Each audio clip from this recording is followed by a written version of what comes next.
Well it's army versus police in the final of जय trophy. यार देखो, जो बात मैंने कही थी कुछ दिन पहले वो तो पूरी तरह से गलत हो गई, क्योंकि ऐसा लग रहा है कि जिस जिस बात को मैं मेंशन कर रहा हूं ना, वो बात नेक्स्ट वाले दिन या उसके अगले वाले दिन गलत हो ही जा रही है, या फिर मुझे टीम्स और प्लेयर्स आकर के गलत प्रूव कर दे रहे हैं। जैसे मैंने कहा था कि भाई अगर आपको रिजल्ट चाहिए तो 2 दिन में यार 4 की 4 इनिंग होना और रिजल्ट निकलना नॉट वेरी मच पॉसिबल, लेकिन चारों टीम्स ने मुझे गलत प्रूव कर दिया कि अभी करके देता हूं। और जहां पर ऐसा लग रहा था कि जी 3 इनिंग में रिजल्ट निकल जाएगा, टीम जो ट्रेल कर रही है वो उससे पहले ऑल आउट होकर के चली जाएगी, अच्छा स्टार्ट मिलता है दोनों ही टीम को, ठीक ठाक रन आते हैं और फिर उसके बाद 4th इनिंग तक जाता है। बट देन इवेंचुअली हमने देखा कि फाइनली आपको दोनों मैच में रिजल्ट मिल गया सिर्फ 2 ही दिन में। लेकिन उसके साथ साथ there is this point of discussion जहां पर संदीप की कप्तानी को लेकर के बात हो रही है। हम 2-3 वीडियो से संदीप के बारे में ऑन एंड ऑफ बात कर रहे हैं कि यार संदीप को लेकर के बहुत सारी उम्मीद थी एनपीएल में और फिर यहां भी, बट वो फ्लॉप होती हुई दिख रही है। खैर इसके बारे में आगे बात करेंगे।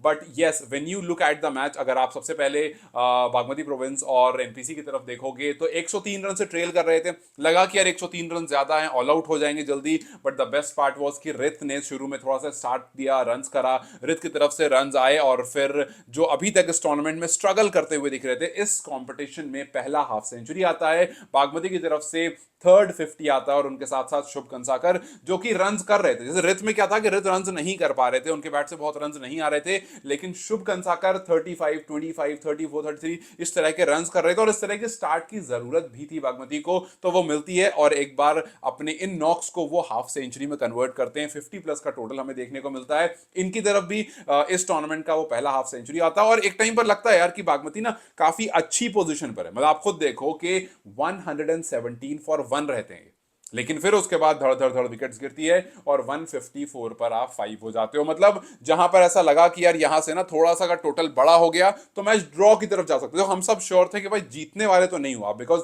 लास्ट डे आप ऑलरेडी ट्रेल कर रहे हो, अगर बहुत लंबा भी आप खेलोगे तो इस मैच को आप ड्रॉ तक ले जा सकते हो। लेकिन वही सेम हमें कोलैप्स देखने को मिला। हालांकि एनपीसी की तरफ से कुछ ड्रॉप कैचेस थे, कुछ मिसफील्ड था जिसका फायदा जरूर हुआ, बट देन इवेंचुअली आपको मैच जो है वो हाथ से खोना पड़ गया, बिकॉज उतने ज्यादा रन आपने नहीं किए थे। सिर्फ 116 रन सामने वाली टीम को चाहिए थे, कहीं 50-60 रन तो ऑब्वियसली आप पीछे थे ही उसमें, लेकिन वो 116 रन जो था वो एनफ नहीं था। और बड़े इत्मीनान से आराम से जब शुभ और रित आउट हुए उसके बाद लगा कि टीम ज्यादा वरिड भी नहीं है, कि भैया धीरे धीरे धीरे धीरे करके सारे के सारे निकल गए। और अच्छी बात ये रही एनपीसी की तरफ से कि उन्होंने जीतने का सोचा। उन्होंने शुरू से सोचा कि यार यहां पर अगर हम ड्रॉ के लिए जाएंगे तो कोई फायदा नहीं है, बेटर है कि आप निकलो और जीतने के लिए खेलो। कुशल बुटेल जो कि एक इनिंग पहले कुछ अच्छा रन्स करके गए थे और हमने इस बारे में बात भी की थी कि कॉन्फिडेंट जरूर दिख रहे होंगे, आज वो रन्स में भी दिखा। 19 फॉर 32, 19 बॉल में 32 रन जो उन्होंने किए उसने टीम को काफी ज्यादा बूस्टअप कर दिया। और फिर उनके साथ साथ अमित श्रेष्ठा, द ओनली गाय जिसने इस टूर्नामेंट के एक मैच की दोनों इनिंग में हाफ सेंचुरी लगाई। सो दैट 56 ऑफ 45 बॉल्स उसने काफी ज्यादा हेल्प किया एनपीसी को कि भैया आप ऑलरेडी जो है ना वो ड्राइविंग सीट पर आ गए। और फिर थोड़े बहुत रन जो नीचे से आए उसके बाद आप इस मैच को बड़े आराम से जीत गए और बैक टू बैक आपने हाफ सेंचुरी लगाई। इसकी वजह से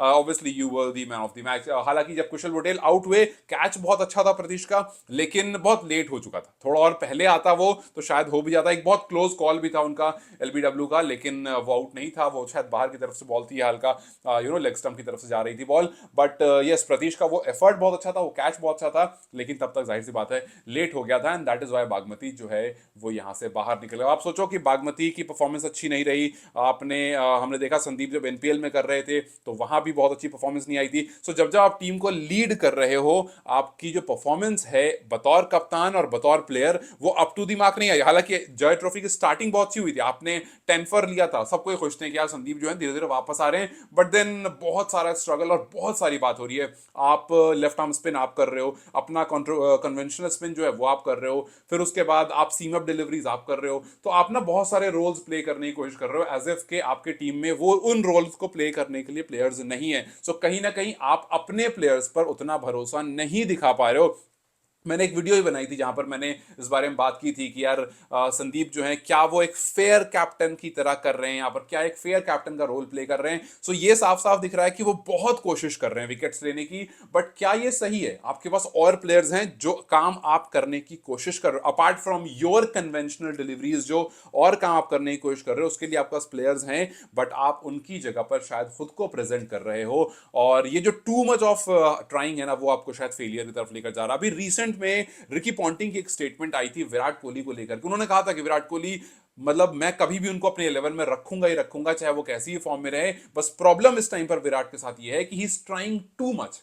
उन्होंने कहा कि एक फेज मेरा भी था जब मैं बहुत ज्यादा करने की कोशिश कर रहा था, बट देन मुझे रियलाइज होता है कि जब आप बेसिक पर काम करते हो तभी जाकर कुछ होता है। So he needs to go back and do things जो वो पहले किया करते थे, और फिर उसके बाद जाकर के वो जो टू मच ऑफ ट्राइंग है ना, वो आपको फेलियर की तरफ लेकर नहीं जाएगा। वही शायद संदीप के साथ भी हो रहा है कि is trying way too much, और कहीं ना कहीं उसकी वजह से संदीप जो है वो सारे अपने प्रैक्टिसेस में, सारे ट्रायल में जब कहीं पास हो रहे हैं तब तो ठीक है, लेकिन ज्यादातर टाइम जो है वो फेल हो रहे हैं। चाहे वो आप एनपीएल में देख लो विराटनगर की तरफ से, या फिर आप यहां पर देख लो, सेम सेम हमें ये रिजल्ट जो है वो देखने को मिल रहा है। चाहे वो उसके बाद बॉलिंग से लीड करें या फिर आप लेट में आकर के बॉलिंग करो, it's pretty much same what is happening for Sandeep Lamichhane. वहीं अगर आप दूसरे मैच की बात करोगे जहां पर मध्य प्रोविंस और टीएससी का मैच था, आई नो कि मयान के बारे में सब बात करें और करना भी चाहिए, because you must feel sad for this guy यार। 49 पर आप आउट होते हो, आप ऑलमोस्ट हर मैच में अपनी टीम को अपना पोर्शन जो है वो करके देते हो, बट देन आपकी टीम जो है वो लूजिंग साइड पर खड़ी रहती है। बिकॉज बहुत कुछ था नहीं यार, आप देखो ना 121 से ऑलरेडी आप ट्रेल कर रहे थे, ही ट्राइड हिज बेस्ट, आगे आते हैं रन करने की कोशिश करते हैं, बट वो शायद काफी नहीं था। हरिशंकर की तरफ से भी कोशिश रहती है, मयान की तरफ से भी कोशिश रहती है, बट इसमें भी वही अब देखो मोर और लेस सेम चीज थी। 90 फॉर 2 ये टीम थी एक मोमेंट पर, और उसके बाद क्या होता है, उसके बाद आप तुरंत एकदम धड़ाधड़ जो है वो विकेट्स आपकी गिरनी शुरू हो जाती है, और 90 फॉर 2 से 112 112 पर आप 7 हो जाते हो। मतलब 20-22 रन के फासले पर आपका ये जो कोलैप्स होता है ये लेकर के टीम को चला जाता है, और 150 पर आप ऑल आउट हो जाते हो। आप अगर आपने नोटिस किया होगा पिछली वाली वीडियोस में जब बशीर ने रन्स किए थे तो हमने इस बारे में बात की थी कि अगर बशीर थोड़ा अपनी बॉलिंग स्किल से भी कुछ कमाल करेंगे, विकेट्स भी थोड़ी सी और लेंगे, तो वहां से और बेहतर होगा। तो आप बस अगले ही मैच में आकर के, अगली इनिंग में आकर के उन्होंने वो भी करके दिखा दिया। सो इट लुक्स गुड कि जो वो प्लेयर्स है ना जो आपकी प्रायोरिटाइज 11 में नहीं है, जो आपकी नेशनल टीम की प्रायोरिटाइज 11 है ना उसमें नहीं है, वो आकर के सारे के सारे कमाल कर रहे हैं। और दोनों टीम का फाइनल होगा, will obviously see army versus police का क्या है। लेकिन लेकिन लेकिन प्लीज वो कैन की यूट्यूब चैनल पर ना आए, बिकॉज यार कैन ने इंडिया को रिस्ट्रिक्ट कर रखा है, आई डोंट नो व्हाई। कल भी मैंने नोटिस किया था, आज भी मैंने खोला, मुझे लगा हो सकता है कुछ ग्लिच होगा, बट आज भी मैंने खोला बट नहीं आ रहा है, लिख करके साफ साफ आ रहा है कि it's restricted in your region. So अगर कैंप वाले यूट्यूब चैनल पर आएगा तो फिर वो मिस हो जाएगा। खैर अगर आप पूरा पूरा कंक्लूजन की बात करोगे इस पर्टिकुलर जय ट्रॉफी की, तो एक मेरे हिसाब से जो बड़ा इंटरेस्टिंग कंक्लूजन है वो ये कि जितने भी नॉन प्रायोरिटाइज वाले प्लेयर हैं, जो ऐसे प्लेयर जो आपको प्रायोरिटाइज में नेशनल टीम में नहीं दिखते, अगर आप 11 या 15 निकालोगे तो वो सब यहां परफॉर्म कर रहे हैं। चाहे आप आकाश चंद की बात करो, चाहे आप शहाब की बात करो, चाहे बशीर की बात करो, रंजीत की बात करो, ईशान पांडे की बात करो, अमित श्रेष्ठा के रन हैं उनकी बात करो, या इमरान ने लगातार रन किए, इमरान शेख, और फिर मयान यादव, ऑब्वियसली मयान यादव रन कर रहे हैं। सो ये वो कुछ नाम है जो आपकी आपकी नेपाल नेशनल टीम वाले प्लेयर्स नहीं है, जो आपकी नेपाल नेशनल टीम के प्रायोरिटाइज 15 वाले प्लेयर्स नहीं है, बट वो लगातार रन कर रहे हैं, और इसमें से कुछ वो भी हैं जो एनपीएल से रन करके आए हैं। सो इस एनपीएल और इस जय ट्रॉफी के बाद एक चीज जो निकल कर बड़ी अच्छी आई है वो ये कि आपके पास पूरी की पूरी वो जो टीम की बात हो रही थी ना, जो चतुर बहादुर ने कहा था कि हमारी बेंच स्ट्रांग है, हमारे पास बेंच है, हमारे पास प्लेयर्स हैं,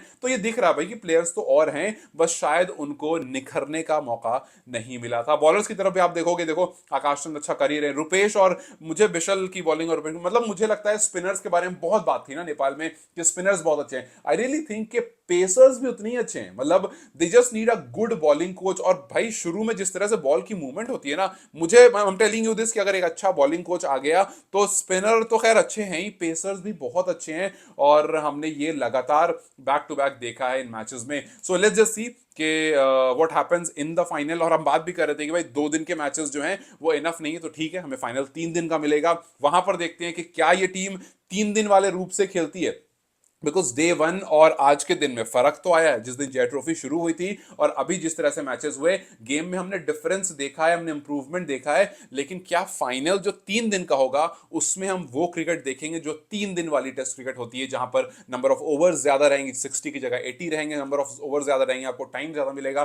क्या हम किसी एक बैटर की तरफ से प्रॉपर वो सेंचुरी वाली पारी देखते हैं जो एकदम टेस्ट क्रिकेट वाली, कन्वेंशनल टेस्ट क्रिकेट वाली पारी होती है। So let's just see what happens in the final. लेकिन यहां से एक बड़ा नाम संदीप लामिछाने, जिसको लेकर के मैं 2-3 बार बात कर चुका हूं, कहीं ना कहीं वो अपनी कप्तानी में थोड़ा सा पीछे जरूर रहे हैं। और भी बहुत सारे प्लेयर्स हैं जिनसे एक्सपेक्टेशन बहुत सारी थी बट उतना कुछ निखर के नहीं आया। अच्छी बात यह है कि Kushal Patel on and off run कर रहे हैं, बट आई एम वेटिंग के एक बड़ी पारी, एक अच्छे मोमेंट पर जैसे फाइनल है वहां पर अगर कुछ रन आएगा तो उनको भी कॉन्फिडेंस आएगा, और अगर नहीं आएगा तो it's gonna be bad for him only. लेकिन यस, फाइनल देखते हैं कैसा होता है। एंड अभी के लिए तो फिलहाल ऐसा लग रहा है कि two best team are going forward. Let's just see how it goes. लेकिन आप मुझे जरूर बताना कि अगर आप इसको कंक्लूड करोगे, so all those names that I took, जहां पर जो नेशनल कन्वेंशनल 11 में नहीं है, जो प्रायोरिटाइज 11 में नहीं है, वो परफॉर्म कर रहे हैं, क्या हम इसका डिफरेंस आगे आने वाले टाइम में नेपाल टीम में देखेंगे? और कौन से वो 2-3 प्लेयर्स हैं जो आप यहां से चाहोगे कि जब भी नेपाल नेक्स्ट खेले वो एटलीस्ट 15 में तो जगह पाएं?